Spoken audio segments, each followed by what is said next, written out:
여러분 주말 잘 견디셨습니까? 김영준의 뉴스파이터입니다. 민주당이요 2030 세대를 겨냥해서 발표한 현수막 문구가 청년 비하 논란에 휩싸였습니다. 나에게 온당. 정치는 모르겠고 나는 잘 살고 싶어. 경제는 모르지만 돈은 많고 싶어. 혼자 살고 싶댔지 혼자 있고 싶댔나? 그런데 이 중에서요 요 두 개는 2030이 아니라 그냥 정치인들의 소망 아닌가요? 정치는 모르겠고 나는 잘 살고 싶어. 경제는 모르지만 돈은 많고 싶어. 하하 참 나에게 온당이 아니라 멀어져 간당이 될지 걱정됩니다. 11월 20일 월요일 김명준의 뉴스파이터 잠시 뒤에 이 이야기 해보도록 하겠습니다.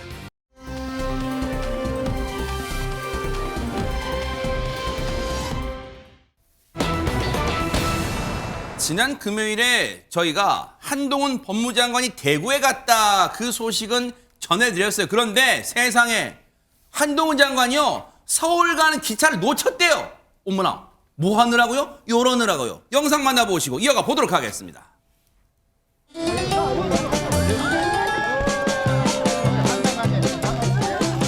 안녕하세요. 반갑습니다. 반갑습니다. 반갑습니다. 반갑습니다. 예. 대구에 두 번째 왔는데요. 저는 평소에 대구 시민들을 대단히 깊이 존경해 왔습니다.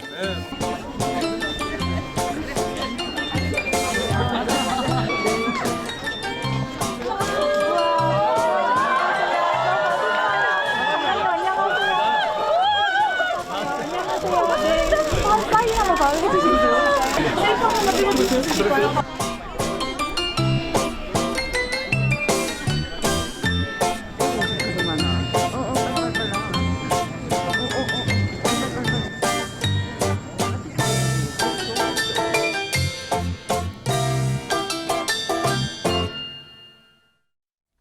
우리가 지금 최진봉 교수님 뭘 본 건가요 방금? 한동훈 장관이 이제 대구에 내려가서 대구의 시민들 또 지지자들과 함께 인사하는 모습, 사인해주는 모습을 봤습니다. 이러다 보니까 정치권에서 얘기가 솔솔 나오고 있어요. 왜냐하면 이게 장관이 보통 이제 어디 지역에 가서 저 정도로 사인까지 하고 사진 찍고 이런 경우들이 뭐 종종 있긴 하지만 저렇게 많은 사람들이 모여서 하는 경우는 그렇게 많지 않거든요. 종종 없었어요. 종종 없었어요. 종종도 없었어요? 그래서 어쨌든 뭐 보이지 않는 부분에 있을 수 아하, 있겠죠. 근데 네. 저런 모습을 보이지다 보니까 정치권에서는 그러면 한동훈 장관이 출마하는 거 아니냐 이런 얘기가 지금 점점 나오고 있는 상황이에요. 왜냐하면 국민의힘이 사실은 이제 그 윤석열 대통령의 지지율이 좀 낮은 상황에서 총선에서 최선을 다해서 하지 않으면 좀 어려움이 있을 수 있다 이런 얘기가 나오고 있고 가능한 모든 자산을 다 활용해야 된다 이런 얘기까지 나오고 있는 상황이거든요 지금. 그러다 보니까 한동훈 장관이 저렇게 어쨌든 저는 뭐 중도층까지는 아니라고 보고 뭐 TK 지역이나 보수 진영에서는 정말 대선 후보로도 가장 이제 지지율이 높은 후보 중에 한 명이잖아요. 그런 차원에서 본다고 하면 총선 출마론이 힘을 받고 있는 상황이에요. 아마 처음에는 그렇게 고려가 안 됐었던 것 같은데 상황적으로 보면 한동훈 장관이 나와야 되는 상황이 지금 점점 가까워지고 있는데 네. 이제 기점은 1월 11일 날이 마지막 기한이에요. 그러니까 현직 장관이나 공무원이 네. 출마를 하려면 90일 전에 공직을 그만둬야 되거든요. 아하. 그래서 4월 10일이 선거니까 네. 1월 11일 전에 사퇴를 할 거냐 말 거냐가 초미의 관심사가 됐다 이렇게 볼 수 있겠습니다. 앞서 보신 것처럼 제가 그랬잖아요.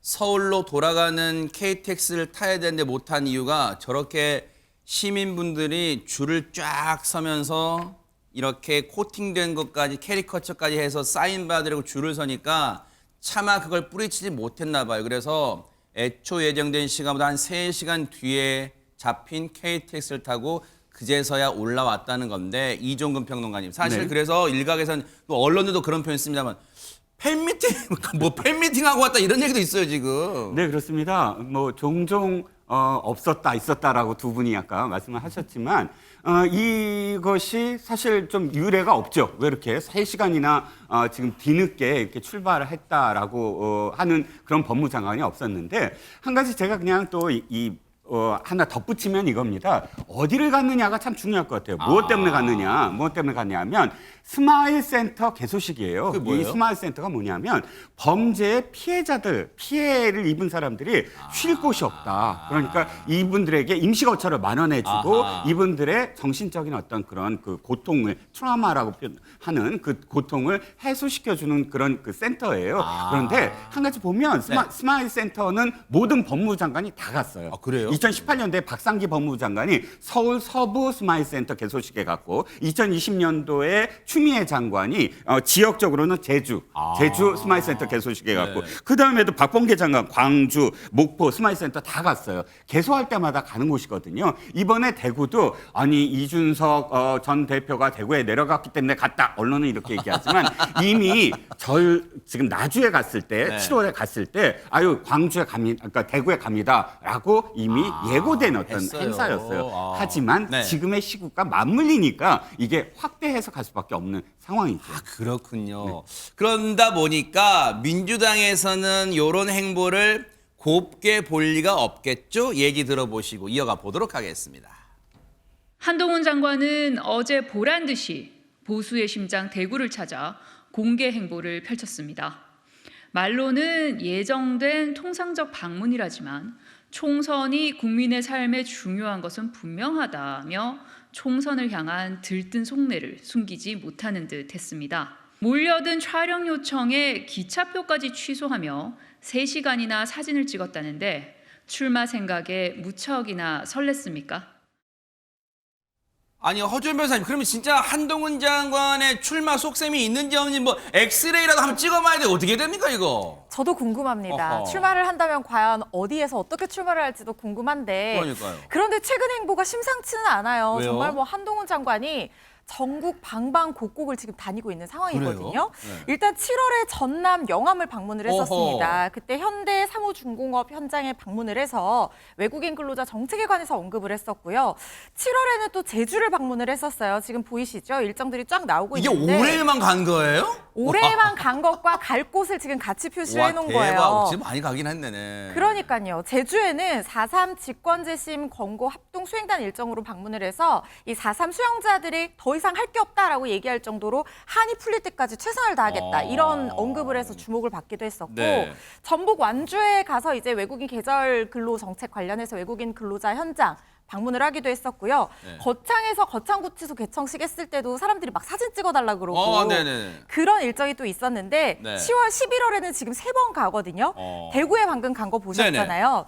21일에 대전 일정이 있는데 요 일정이 좀 묘합니다. 21일이면 내일이에요? 그렇습니다. 어머. 대전에 왜 제가 묘하다고 말씀을 드렸냐면요. 네. 지금 과학기술 분야에 최근에 이 R&D 예산 관련해서 여야가 굉장히 첨예하게 맞붙은 지점이거든요. 아하. 그런데 대전이 또 과학기술의 도시 아닙니까? 아하. 특히 과학기술 인재를 유치하기 위한 카이스트 일정까지 방문 일정까지 지금 있어서 요것도 혹시 뭔가 그런 정치적으로 해석될 여지가 있지 않나 이렇게 생각하는 건 너무 저의 무리한 생각인지는 모르겠습니다만 근데 좀 묘한 지점이 있고요. 그리고 24일에는 울산을 방문해서 또 네. 울산과학기술원 등을 방문할 예정이라고 합니다. 일단 많이 다니긴 해요. 또 다닐 예정이고 한동훈 장관이 출마할 것이다, 출마할 가능성이 높다 이런 각종 언론 보도도 잇따르고 있는데 정작 본인은 이에 대해서 뭐라고 하고 있을까요? 얘기 들어보시고 이어가 보도록 하겠습니다. 출마를 하실 수 있다는 얘기 나왔는데요. 제가 그 질문에 대해서도 충분히 답을 드린 것 같고요. 더 제가 오늘 특별히 드릴 말씀은 없네요. 후임 법무부 장관 인선도 출마설과 연관돼서 해석되고 있는지 궁금합니다. 제가 아까 말씀드린 말로 가름하겠습니다. 내일 일정이 그 법무부 장관 일정보다 약간 대선 선거 총선 출마 행보 아니냐 이런 얘기도 있는데요. 구글링을 한번 해보십시오. 저 말고 다른 장관들도 그런 업무를 굉장히 많이 하셨죠. 네, 이런 조금 더 확실한 총선 관련한 구체적인 계획은 언제쯤 밝히시는 생각이신가요? 저는 이런 중요한 일이 많이 있고요. 중요한 일을 열심히 하겠다는 말씀 정도 드리겠습니다. 장관이 그 여권의 지속적인 출마 여부 수용했다 이런 보도까지 구체적으로 나온 상황이라서요. 보도라든가 뭐 추측이랑 관측은 그냥 하실 수 있는 거고요. 저는 제가 할 일 열심히 하고 있다는 말씀 정도 드리고. 여러분 재밌죠? 한동훈 장관은 아니라고 하는데 기자들이 처음부터 끝까지 질문을 총선, 출마, 총선, 출마 계속 총선 출마 얘기만 물어보고 있어요. 그런데 지금 본인은 선을 긋고 있지만 하재근 평론가님, 지금 언론 보도를 보니까 여당에서는 이미 한동훈 활용법 뭐 이런 얘기도 나온다는 얘기가 있어요, 지금. 예, 여당 입장에서는 한동훈 장관이 굉장히 중요한 지금 전략 자산 같은 느낌이거든요. 선거를 앞두고. 네. 그렇다 보니까 거의 지금 한동훈 장관의 출마를 기정사실화 하는 부분도 있는 것 같습니다. 그러면서 아예 앞질러 나가서 지금 한동훈 장관을 이번 선거 국면에서 어떻게 활용할 것인가. 네. 그걸 벌써 고민하고 있다는 거예요. 네. 하지만 세 가지 가능성이 지금 나오고 있다는 게. 세 가지씩이나요? 네, 네. 첫 번째는 바람몰이. 이게 뭐냐면 한동훈 장관을 서울의 상징성이 있는 종로구라든가 이런 데 출마시켜서 수도권의 어떤 바람몰이를 일으키게 하자 하는 가능성이 하나가 있고 네. 두 번째 가능성은 자객공천. 아하. 뭐 정청래 의원이라든가 안민석 의원이라든가 네. 또는 조국 전 장관이 출마한다면 이런 지역구에 한동훈 장관을 딱 출마시켜서 맞싸움을 벌이도록 뭐. 이런 가능성도 제기가 일단 되고 얘기 있고 자체는 재밌네요. 그렇습니다. 세 번째 가능성은 뭐냐면 네. 아예 전국 선거 지휘를 맡기자. 어머나. 한동훈 장관한테 지역구가 아니라 비례대표 순번을 준 다음에 선거대책본부장 이런 직책을 맡겨서 아예 선거 전체의 간판 역할을 하도록 하자. 야. 이런 가능성들도 제기되고 있습니다. 세 가지 시나리오 모두 그냥 언뜻 생각해보면 가능성이 아예 없는 건 아니에요. 지금 그래서 솔깃한 것 같은데 이 세 가지 시나리오, 조금 전에 하재근 평론가님 말씀하신 것 중에 두 번째 거 있잖아요. 두 번째 거 이른바 자객공천. 그 자객공천 대상으로 거론됐던 인물들은 뭐라고 했는지 한번 들어보시고 이어가 보도록 하겠습니다. 선수 이 씨와 절연했다. 이거 허위사실 유포 아닙니까? 저는 이 사안의 내용에 대해서 정확하게 알지 못합니다. 검찰에서 지금 투명하게 수사하고 있다고 생각합니다. 불리한 건 모르는군요. 제가 이 사안을 자, 그런데 하나하나 말한다면 제가 이재명 사안을 물어봐도 다 하나하나 답을 해야 되지 않겠습니까? 장관은 참기름, 들기름 안 먹고 아주까리 기름 먹어요? 그게 무슨 소리입니까? 아주까리 기름. 이렇게 깐죽대요. 내년 총선 출마하십니까? 저 제 임무를 다 하겠습니다. 그런 문제를 대정부질에서 물을 거는 아닙니다. 뭐 의원님은 출마하십니까? 장관이 그동안 했던 무례한 발언, 또 동료 국회의원들에 대한 모욕적인 발언, 또 일련의 불손한 태도에 대한 사과를 제가 정중히 드릴 기회를 주려고 했던 것인데 그 얘기를 안민석 의원님이 하시니까 참 이상합니다. 장관은 국민들이 두렵기는 합니까? 의원님 국민들한테 이상한 욕설 같은 것도 하시는 분 아니에요? 그런데 여기서 와서 마치 누구에게 훈계하고 이런 시간으로 질문 대정부 질의를 쓰는 것, 전 적절치 않다고 봅니다. 제가 사과할 기회를 한번 드리겠습니다. 아니 저는 안민석 의원님한테 그런 식의 훈계를 들을 생각은 없습니다. 전혀 밀리지 않아요. 보신 것처럼. 그런데 자 여기서 궁금해요. 그렇다면 언론이나 정치권에서 예상하는 여당의 이른바 한동훈 활용법 가능성 시나리오가 세 개가 있는데 두 분께 여쭤볼게요. 최진문 교수님과 이종근 평론가님께 여쭤볼게요. 일단 앞서 바람몰이다. 두 번째 자객공천이다. 아니면 전국선거 지휘다. 뭔가 이 세 가지 시나리오 중에 최진봉 교수님 뭐의 가능성이 있다고 생각하세요? 만약에 세 가지 시나리오 중에 하나를 선택하라면 저는 선거 지휘가 할 거라고 생각해요. 물론 출마할지 안 할지 아직 결정이 안 됐기 때문에 거기에 대해서는 아직 모르지만 만약에 출마를 선택해서 나온다고 하면 세 번째를 할 가능성이 있습니다. 왜냐하면 1번과 2번 바람몰이와 자객공천은요 지역구에 묶이게 돼요. 한동훈 장관이. 왜냐하면 사실은 이 그 종로 같은 데도요 그렇게 쉽게 이길 수 있는 곳이 아니에요. 열심히 뛰어야 돼요. 네. 그리고 지역에 있는 분들 만나가지고 손잡고 계속 인사하고 지역 사람들 만나고 다녀야 되기 때문에 전국을 돌 수가 없어요. 근데 지금 만약에 국민의힘이 한동훈 장관을 차출해서 만약에 선거에 내보낸다면요 잘 활용을 해야 돼요. 국민의힘 입장에서는 그러니까 전국적 인지도가 있고 그다음에 전국적으로 사람들에게 뭔가 보수적인 얘기를 하지만 지지도가 있는 사람이 한 곳에 묶여 있으면 아무 효용성이 없는 거예요. 한석을 얻는 게 중요한 게 아니잖아요. 국민의힘 입장에서는. 그러면 한동훈 정도의 인지도가 있는 사람을 만약에 차출을 한다면 전국을 뛰면서 전국에서 바람을 몰고 오게 만드는 역할을 하는 게 맞아요. 그렇기 때문에 만약에 한동훈 장관이 출마를 한다면 저는 세 번째 가능성이 높다. 그러니까 전국을 돌아다니면서 후보들 지지 유세도 하고 그다음에 어쨌든 본인이 이제 막 그렇게 된 비례대표로 나가야 될 거예요. 왜냐하면 그렇지 않고서 지역구에 묶이게 되면 활동을 못 하는 거니까. 그러면 이제 지역에 있는 사람들 만나서 같이 나오는 국민의힘 후보도 도와주고 예를 들면 그런 역할을 할 가능성이 높지 어느 한 지역에 묶여서 그 지역에서 활동하는 것은 상당히 그 바람을 일으키는 데는 한계가 있기 때문에 한동훈 장관이 만약에 출마를 한다면 세 번째 선거 지휘를 맡아서 할 가능성이 있지 않겠나 이렇게 예상합니다. 최재문 교수님 말씀하신 동안 제가 이종근 평론가님 표정을 슬쩍 봤더니 나는 반대 이런 표정이시던 것 같은데 어떻습니까? 반대라기보단 생각은 약간 다르다. 아하. 이렇게 표현하고 싶고요. 지금 대부분의 평론가 분들이 전부 3번을 생각을 하고 있습니다. 저도 그럴 가능성이 있다고 보여져요. 아하. 하지만 네. 한동훈 장관의 쓰임새가 뭘까요? 한동훈 장관이 선거에 나왔을 때 왜 국민의힘이 더 지지율을 높일 수가 있을까요? 바로 한동훈 장관이 차기 대권 주자로 보이기 때문입니다. 미래에 대한 투자이기 때문입니다. 아하. 그렇다면 바로 그 비대위원, 비례 대표로 2번 정도로 받고 전국 선거를 지휘한 사람들이 대선에서 나온 사람들이 있을까? 없어요.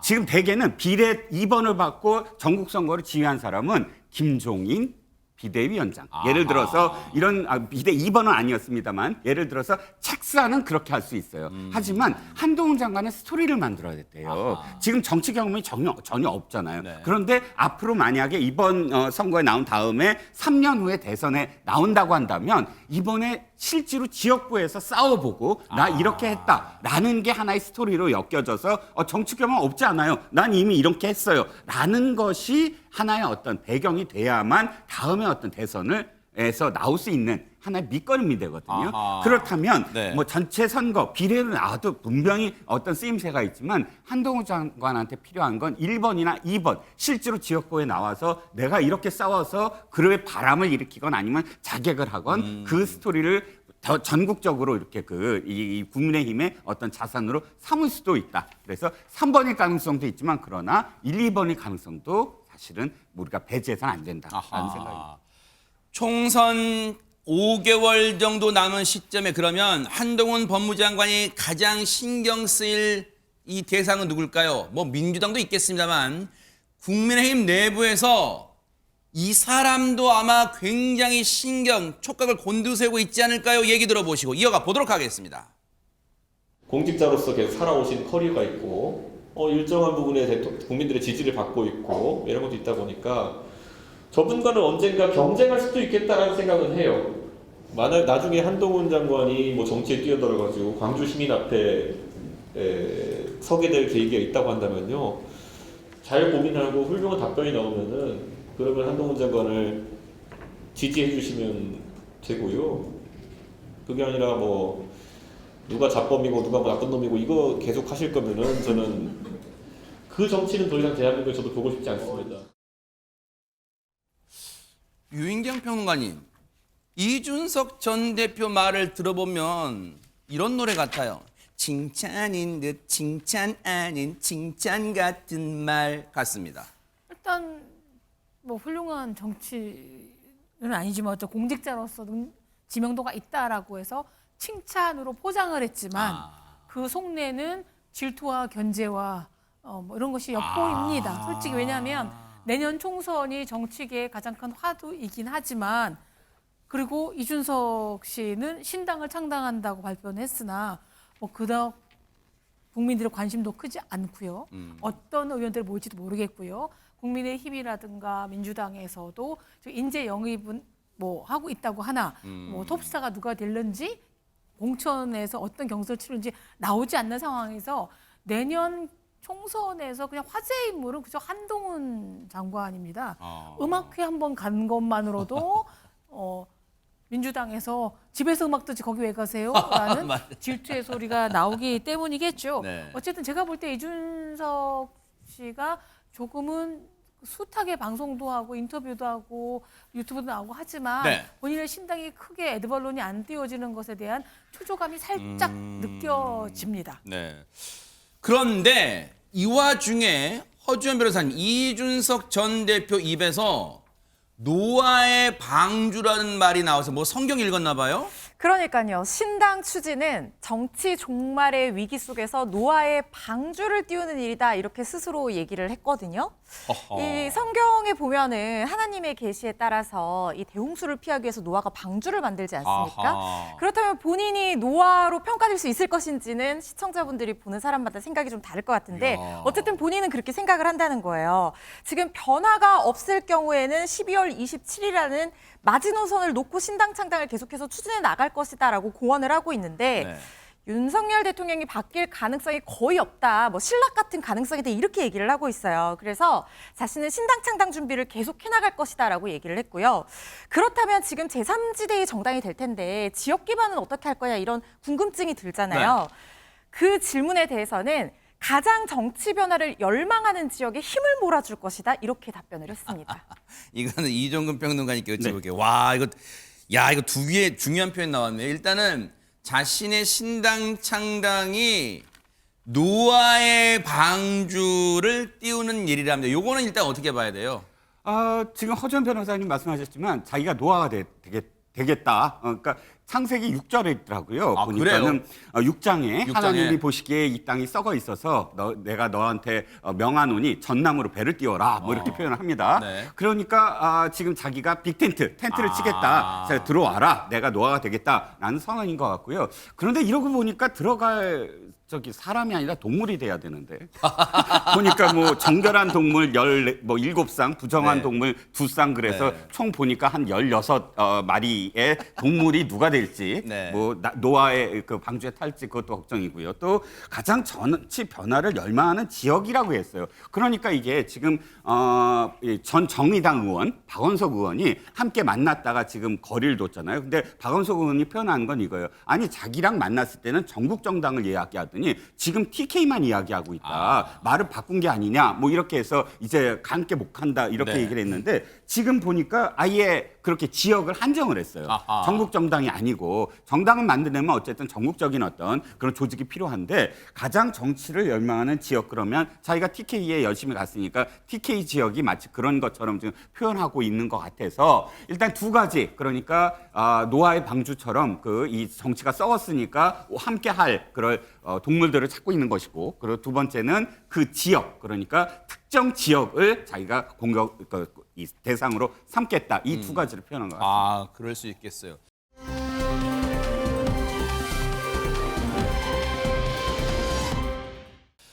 지금 역대 큰 선거를 보면요. 여든 야든 뭐 보수든 진보든 할 것 없이 청년층 물론 다른 세대도 중요합니다만 청년층 표심 얻는 게 굉장히 중요한데 지금 민주당에서 청년층 표심 얻으려다가 지금 뭔가 지금 사달이 났다 이런 얘기가 있어요. 하재근 평론가님 무슨 얘기입니까? 예, 민주당이 지금 때 아닌 홍역을 치렀는데 민주당이 11월 23일에 뭐 청년 대상의 그 어떤 캠페인을 열 예정이었었는데 그거 관련 현수막 이미지를 11월 17일에 공개를 한 거예요. 근데 현수막 이미지를 보면 내용이 나에게 온 당 정치는 모르겠고 나는 잘 살고 싶어. 경제는 모르지만 돈은 많고 싶어. 혼자 살고 싶댔지 혼자 있고 싶댔나? 뭐 이런 식의 내용들이 있었는데 여기에 보면 정치는 모르겠고 나는 잘 살고 싶어. 경제는 모르지만 돈은 많고 싶어. 이런 식의 내용이 마치 뭔가 나는 모른다, 무지하다, 뭐 관심도 없다. 하지만 나는 잘 살았으면 좋겠다.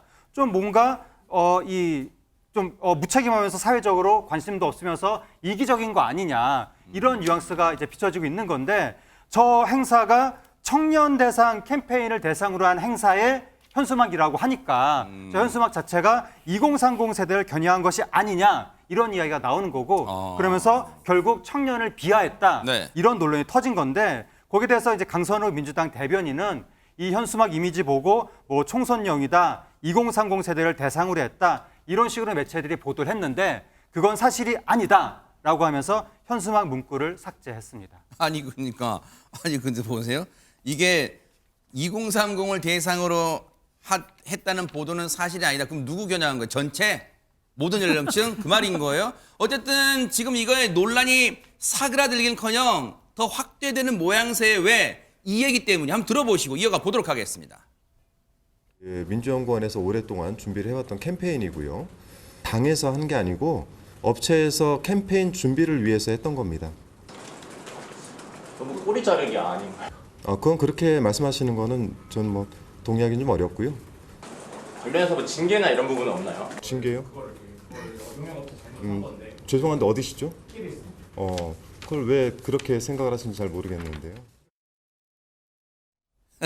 아니 근데 저기서도 한준호 위원장이 최재문 교수님 네. 그 마지막 질문이 어떤 기자가 했겠죠. 그 브리핑 때 이제 기자만 저기 할 수 있으니까. 근데 징계 부분 그런 건 없습니까 했더니 한준호 위원장이 잠시 얼굴이 굳어지더니 그 어디 매체예요? 그러니까 그런 식으로 왜 물어봐요? 그건 또? 물어보면 안 되죠. 왜 물어보죠? 저는 이해를 못 하겠는데요. 언론사가 어떤 언론사든 관계없이 언론사는 질문할 권리가 있고 알 권리를 대신해서 행사하기 때문에 좀 불편했나 봐요? 불편하더라도 받아야 되는 거예요. 정치인이. 저는 뭐 민주당이든 국민의힘도 상관없이 정치인들이 보면 가끔 언론인들에 대해서 저렇게 태도를 보이는 경우들이 있는데 잘못됐어요. 저러면 안 돼요. 네. 불편한 질문도 받으라고 공직자를 하는 거예요. 고위공직자를 왜 하는 겁니까 그러면? 저런 거 얘기 받을 생각 없으면 공직자를 하지 마세요. 저는 그렇게 생각하고요. 네. 이 현수막도 그래요. 이런 현수막을 어떻게 만들 수 있는지도 도저히 이해가 안 되는데 저는 이런 현수막을 만들어 놓고 그거 좋아요. 뭐 지금 앞뒤가 안 맞는 얘기가 뭐냐면 네. 홍보위원장은 뭐라고 그러냐면 이거 민주연구원에서 만든 거다. 그리고 네. 업체에서 아이디어 차원에서 만들어진 거다. 그런데 그랬으면 당은 여기에 대해서 반대 의견을 내고 이게 공개되지 않도록 했어야 되잖아요. 근데 당 사무총장 명의로 시도당에 현수막 게시를 직접 지시했다고 하는 공문이 내려갔다는 거예요. 그럼 말이 안 그럼 맞잖아요. 한준호 위원장의 말을 100% 받아들인다 쳐요. 그러면 업체에서 만들었는데 그냥 신뢰하고 사무총장이 보지도 않고 사인해서 내려보냈다는 거예요. 저거 어떻게 나올 수 있어요? 그러니까 말이 안 되잖아요. 지금 말씀하신 것처럼 만약 그렇게 이해하면 그렇게 이해될 수도 있는 오해도 불러일으킬 수 있는 거예요. 그러니까 이런 해명 자체가 잘못됐다는 얘기를 하는 거고요. 네. 이게 업체에서 만들었더라도 당에서 이름으로 나가는 거면 당이 검증을 해야 될 거 아닙니까? 이런 현수막 문구가 나갔을 때 어떤 얘기가 나올지 또 뭐 저게 MZ든 아니면 2030이든 아니면 일반인을 대상으로 했더라도 네. 저런 현수막을 걸었을 때 어떤 반응이 올지를 고민을 깊이 하고서 네. 결정을 해야지 이런 식으로 그냥 주먹구구식으로 하는 게 말이 되는지 잘 네. 모르겠어요. 저는 현수막 저렇게 만든 것도 업체가 있든 누가 있든 네. 민주당이 어쨌든 뭐 연관돼 있는 거잖아요. 그러면 철저히 검증해서 했어야 하는데 하지 못하는 부분은 잘못된 부분이고요. 네. 그걸 사무처에서 만약에 확인도 안 하고 했다면 그것도 앞으로는 그렇게 하지 않도록 제도를 똑바로 잘 바꿨으면 좋겠습니다. 돈은 또 돈대로 드렸을 거 아니에요, 여기다가. 근데 허준 변호사님, 그러면 민주당 내에서는 많은 모든 의원들이 내용 좋은데 언론들이 왜 이래? 혹시 그러는 거예요? 어떻습니까? 그렇지는 않습니다. 당내에서도 비판의 목소리가 있을 수밖에 없는 게 현수막의 내용 자체가 마치 청년 세대는 열심히 노력하는 거에는 관심이 없고 그냥 열매만 떨어지기를 바라는 개인주의자처럼 읽힐 여지가 있는 말들이라서 지금 이런 논란들이 있는 거거든요. 네. 그래서 총선을 목전에 두고 청년 표심에 왜 긁어 부스럼을 만드느냐, 지도부가 책임져야 된다, 사퇴해야 된다 이런 얘기까지 지금 비명계 의원 주로 중심으로 나오고 있어요. 조정식 사무총장 사퇴 요구에 이어서 총괄한 것으로 지금 알려지고 있는 한준호 위원장까지 사퇴해야 된다 이런 목소리가 나오고 있는데 네. 비명계 의원이자 혁신계 의원 모임이죠. 원칙과 상식이 어제 오전에 청년 간담회를 열고 이 현수막 사태에 대해서 강하게 비판을 했습니다. 네. 이재명 민주당의 청년 세대에 대한 인식 능력 결여의 증거다라고 하면서 책임자 사퇴를 요구를 했고요. 청년 정치인인 전성균 화성시의원도 2030이 다시 민주당으로 돌아오는 문을 막았다 이렇게 비판을 했습니다. 비단 비명계뿐만 아니라 친명계 원외 모임인 더민주 전국혁신회의에서도 청년 세대를 공적인 가치에는 전혀 관심이 없고 돈만 밝히는 이기적인 개인주의자로 규정한 것이다 이렇게 비판하고 있는 상황입니다. 어쨌든 지금 이제 실망의 목소리가 꼭 이런 당원뿐만 아니라 이 인터넷상에서도 이 청년층에서도 이제 많이 나오고 있는 것 같아요. 현수막 좀 잘 만들자 그런 얘기 나오고 있고 현수막 보고 뒷목 잡고 왔다 그런 분도 있어요. 근데 또다시 이제 상황이 앞서 말씀드린 것처럼 사그라들지 않으니까 또다시 오늘 민주당 해명 내놨어요. 뭐라고 했냐면 들어보시고 이어가 보도록 하겠습니다. 이번에 논란이 되었던 현수막은 더불어민주당의 갤럭시 프로젝트의 사전 홍보를 위한 티저 광고였습니다. 그리고 티저 광고는 외부 전문가들의 파격적인 홍보 컨셉을 담은 아니었는데 결과적으로 당에서 세심하게 살피지 못하고 시행 과정이 진행됐습니다. 국민들과 당원들께서 보시기에 불편하였다면 이는 명백한 잘못입니다. 업체에 떠넘길 것이 아니라 당의 불찰이었고 당무를 총괄하고 있는 사무총장으로서 국민과 당원 여러분께 사과드립니다. 이제 사과했어요. 유인경 평론 이제 그런 것 같아요. 물론 뭐 언론들이나 이 시청자분들이나 네티즌분들이 꼭 이 사안에서 이기겠다 그런 마음을 갖고 있는 게 아니라 누가 봐도 많은 사람들이 문제가 있다고 생각하는 거에서 처음에 당의 태도는 우리 건 2030 겨냥한 거 아니에요? 확대해서 가지 마세요. 징계요? 징계 말씀하신 그 매체 어디요? 이런 태도를 보이다가 지금 이제서야 지금 사과하잖아요. 그렇죠. 근데 각 당이 총선이든 대선이든 평상시에도 캐치프레이즈라든가 이런 문구는 국회의원들이나 보좌관이 만들지는 않죠. 전문 업체랑 충분한 논의와 수기를 할 텐데 문제는 뭐냐면 민심을 너무 못 읽었다라는 겁니다. 사과도 늦었고요. 근데 이런 메시지나 캐치프레이즈가 얼마나 중요하다는 건 1992년도에 이미 30년 가까이 된 빌 클린턴 아주 무명의 알칸소 주지사를 했던 사람이 문제는 경제야 이 바보야 이 멘트 하나로 아버지 부시의 경제 무능을 딱 질타하면서 탑스타로 떠오르고 대통령이 당선됐습니다.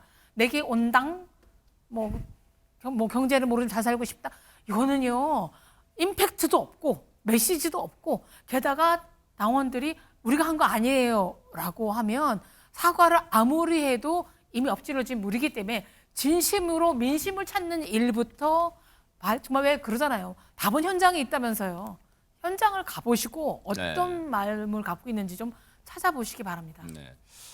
어쨌든 또 반성한다고 하니까 어떤 모습으로 어떤 또 현수막이 나올지 한번 또 기대는 해보겠습니다.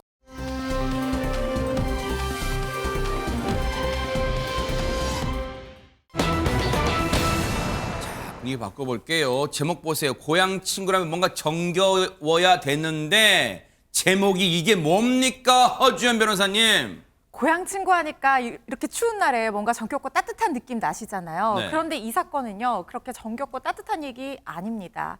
서늘한 반전이 있는 이야기인데요. 어허. 법정에 50대 동갑내기 두 남녀가 있습니다. 네. 이 중에 남성은 아내가 있는 유부남이었고요. 네. 그렇다면 그림이 그려지시죠. 어허. 이들이 왜 법정에 서게 됐느냐? 바로 그 그림 맞습니다. 네. 남성의 아내가 두 사람이 불륜관계다라고 하면서 남성을 상대로 이혼 소송을 제기를 하고 여성을 상대로 위자료 청구 소송을 제기를 한 건데요. 그런데 법정에 서게 된 이 두 사람이 뭐라고 얘기를 했냐면요. 네. 우리 아니에요. 우리 그냥 고향 친구 사이고 외도하는 관계 전혀 아닙니다. 이렇게 얘기를 한 겁니다. 네.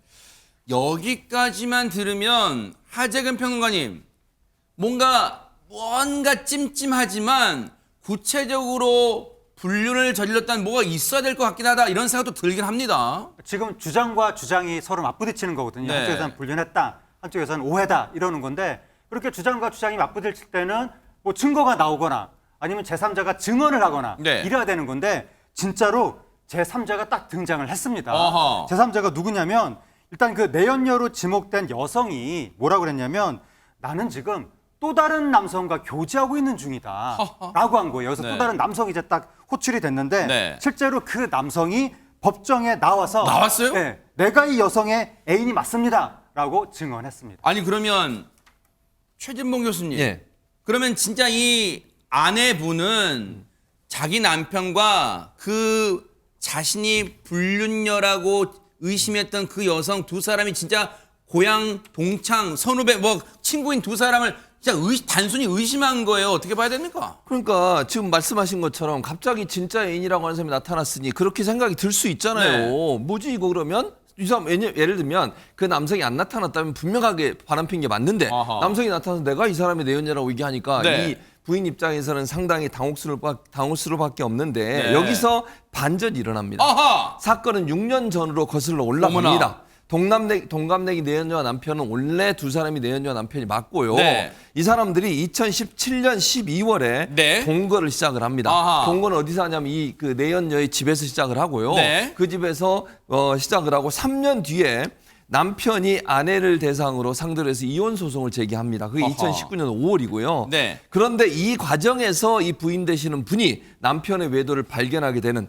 그래서 위자료 소송을 제기하게 되는 계기가 됐습니다.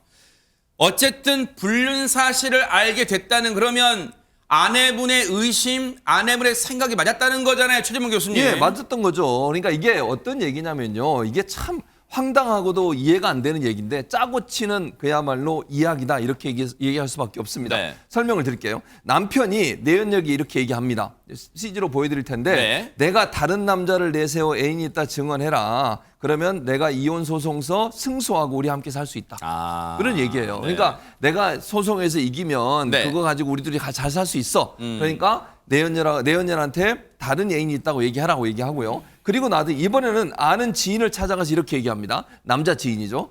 형님, 제가 이혼 소송하는데 형님이 제 내연녀의 애인인 것처럼 법정에서 말해 주십시오.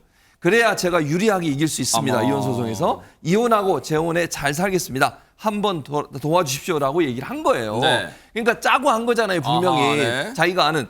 근데 이제 이 사람이 뭐 이런 일을 하기가 애매하잖아요. 그래서 답변 안 하고 있더니 집으로 찾아와서 3번에서 4번 정도 계속 종용을 했다는 이런 사실이 밝혀졌습니다. 살다 삼고초려를 이럴 때 써야 될지는 진짜 난생 처음 진짜 황당한데 아니 보세요. 이게 막장 드라마보다 더 막장 같은 내용이 지금 여기 담겨 있어요. 진짜 충격입니다. 유인경 평론가님. 사랑과 전쟁이라는 막장 드라마에서도 이런 줄거리는 본 적이 없는 것 같은데 아내 입장에서 보자면 남편과 내연녀와 내연녀를 자신의 연인이라고 주장했던 남편의 지인 3명으로도 동시에 속임을 당하고 그것도 뭐 딴 선의의 거짓말이 아니라 이혼 소송에서 유리하고 위자료를 주지 않기 위해서는 치사하고 졸렬한 방법으로 가장 사랑한다고 믿었던 남편에게 당한 일이기 때문에 네. 충격이 굉장히 클 것 같아서요. 더구나 이 소송으로 해서 실제로 이 위증 덕분에 네. 남편이 이혼 소송에서 남편 승소를 했어요. 세상에. 예. 그러니 얼마나 상처가 크겠어요. 저는 이분이 재판도 잘 받으셔야 되겠지만 꼭 정신 상담을 좀 받으셨으면 하는 그런 생각이 듭니다. 아니 그러면 이혼 소송에서 이겼단 말이에요. 남편이란 작자가. 그러면 보세요. 허준 변호사님. 내연녀랑 그 남편은 아주 둘이서 희희낙낙 행복하게 잘 먹고 잘 살게 된 거예요. 어떻게 된 겁니까 지금? 그러면 안 되죠. 다른 사람 눈에서 눈물 나게 하면 자기 눈에서는 피눈물 난다는 말도 있잖아요. 이혼 소송에서 남편이 이기면서 두 사람이 행복할 줄 알았지만 그렇지 않았던 게요. 2021년 4월경에 두 사람 사이가 틀어지기 시작해요. 이게 판결문을 봤는데 자세한 사실관계는 나오지 않았지만 아마 내연녀가 도박빚 관련해서 남편에게 거액의 돈을 요구를 했던 모양입니다. 그래서 남편이 내연녀와 관계가 틀어지면서 이 내연녀를 사기죄로 고소를 하게 돼요. 그랬더니 이 내연녀가 화가 난 거죠. 나는 너가 시켜서 위증을 했잖아 라고 하면서 위증한 지인을 같이 데리고 자기가 위증했다라고 자수를 하고요. 이 남편을 위증 교사 혐의로 고소를 또 한 거예요. 그래서 이 사건이 또 다시 한번 불거지게 된 것이고 법원에서 남성이 뭐라고 항변을 했냐면 내가 먼저 위증을 제안한 것이 아니고 내연녀가 위증하자고 해서 나는 그냥 증인으로만 신청해주고 그냥 그 내용에 대해서는 신경 안 썼다. 정확하게 무슨 내용으로 증언할지도 몰랐다. 그냥 수락만 한 거다. 이렇게 얘기를 했지만 법원은 받아들이지 않았습니다. 바로 이런 게 손바닥으로 하늘을 가리는 격이에요. 진실은 드러나게 돼 있는 거예요. 우리 김성수 변호사님도 나오셨는데 보세요. 오래 가지도 못할 이게 사랑인지는 모르겠지만 어쨌든 오래 가지 못할 관계 결국 파탄에 이르러서 이 불륜녀와의 이 남편의 사이도 그런데 보세요. 어쨌든 여기에 잘못된 도움을 주는 사람 이 하필 3사람 뭔가 정말 무거운 벌을 받아야 되는 거 아닙니까? 어떻습니까?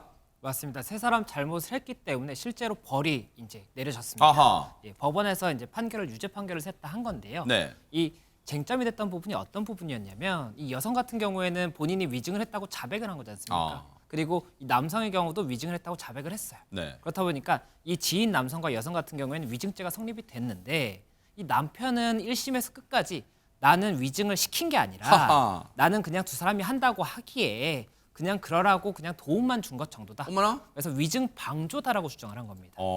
그렇다 보니까는 이제 법원에서 판단을 했는데 네. 검찰의 증명이 부족하다고 일단 법원에서 봐서 1심에서는 남편이 위증 방조가 인정이 돼요. 그게 형량 차이가 많은 거예요? 엄청나게 클 수가 있습니다. 어머나. 방조 같은 경우에는 지금 현재 이 사건에서도 1심에서는 그래서 남편이 집행유예가 선고가 돼요. 하하. 집행유예라는 거는 구속이 되는 게 아니라 그 집행유예 기간 동안 다른 처벌을 받지 않으면 이제 처벌을 실제로 받지 않는 거거든요. 그래요? 예. 그런데 이 남성이 이제 검찰에서는 이 남성이 위증 교사가 맞는데라고 해서 항소를 하고 어허. 그래서 검찰의 주장대로 법원이 이제 항소심에서는 위증 교사가 인정이 되는데 아하. 남편 같은 경우는 그래서 형량 차이가 어느 정도가 나냐면 위증 교사가 인정이 되면서 항소심에서는 징역 1년의 실형이 선고가 돼요. 어허. 1년 동안 구속이 돼 있는 거죠. 네. 그렇게 차이가 발생을 하면서 네. 나머지 두 사람의 경우에도 집행유예라든지 사회봉사가 선고가 되면서 벌을 받았다. 이렇게 지금 알려진 소식입니다. 정말로 사필 규정이란 말을 딱 보여준 진짜 법이 살아있다는 보여준 그런 판결이 아니었나. 아내분이 조금이나마 마음의 위로가 됐을지는 모르겠습니다. 어쨌든 분노가 터지는 그런 판결이었습니다.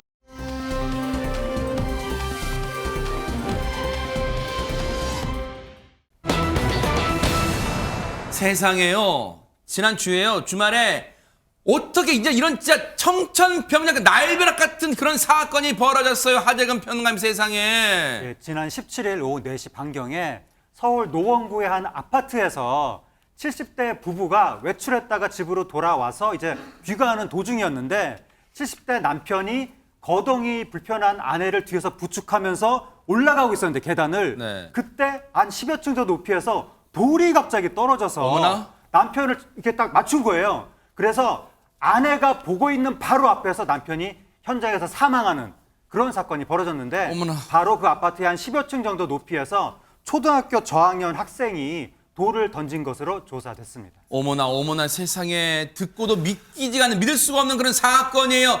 당시 상황 목격하신 분 얘기 좀 들어보시고 이어가 보도록 하겠습니다.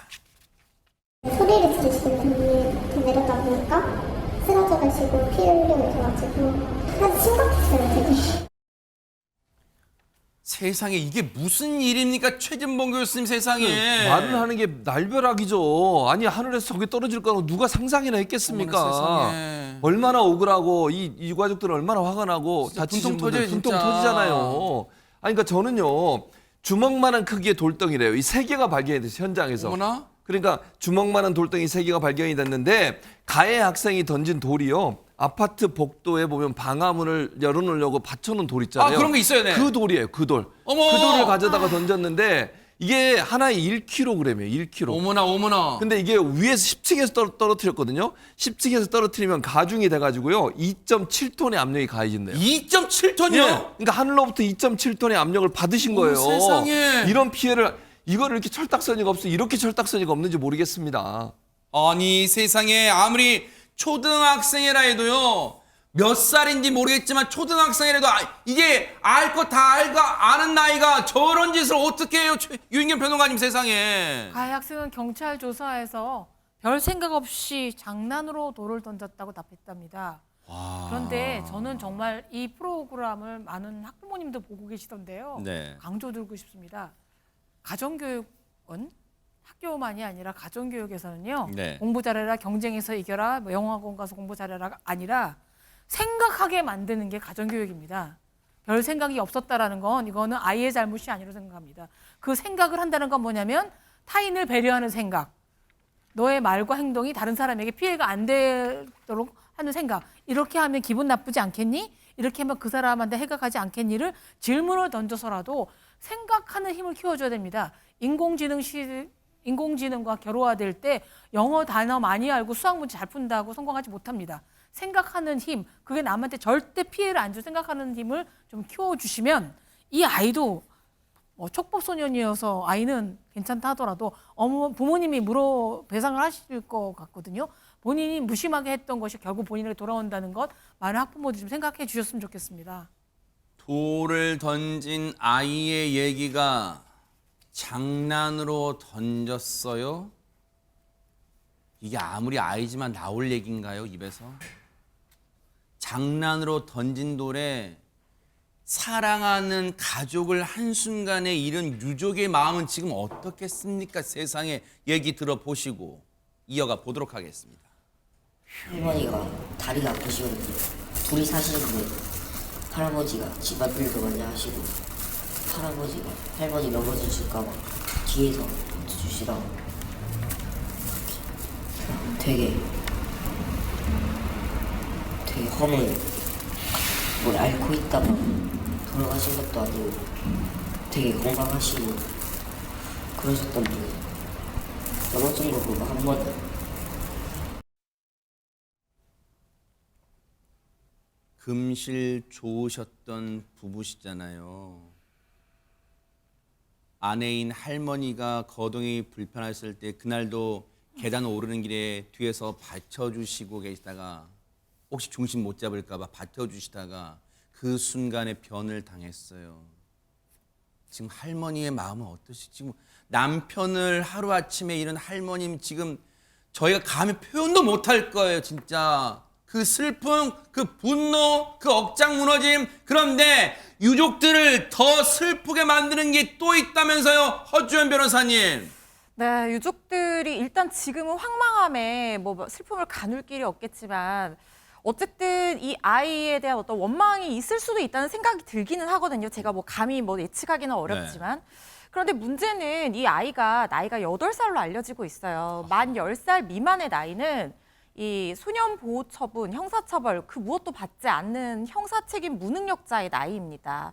그러다 보니까 어차피 뭐 수사를 해서 수사를 해서 입건을 한다고 하더라도 불기소 처분이 날 것이기 때문에 지금 수사기관에서는 입건 전에 그냥 내사로 사건을 종결할 방침이라고 하는데 그렇다면 유족들이 이걸 하실지는 제가 모르겠습니다만 그래도 좀 억울함을 조금이나마 풀기 위해서 민사상 손해배상 청구는 하실 수 있을 것 같아요. 근데 나이가 어리니까 뭐 책임질 만한 어떤 민사상의 책임 능력도 인정이 되지 않는 나이로 보이거든요. 판례를 종합을 해보면. 그래서 결국에는 감독 의무가 있는 부모님에 대해서 이 감독 의무를 소홀히 했다는 이유로 손해배상 청구를 해야 되는 사안으로 보이는데요.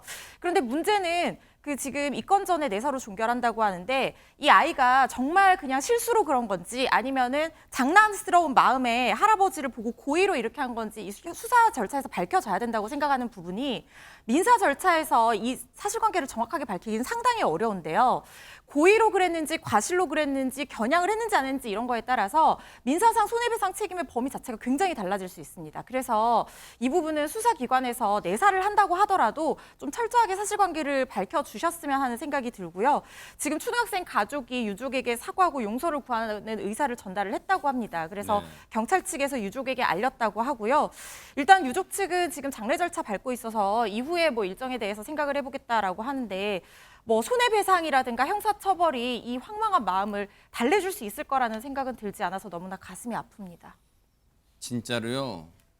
자, 처벌은 현행법상 못한다 하더라도요. 정말 이번 일을 계기로 각 집에서도요, 각 가정에서도 아이들한테 정말 이 고의가 아니더라도 장난으로 하더라도 그 결과가 참혹한 결과를 가져올 수 있는 일이 얼마든지 세상에 많다는 거 정말 교육, 가정교육 차원에서 한번 진짜 잘 해주시길 바랍니다. 너무너무 황망하고 분통이 터지는 그런 사건이었습니다.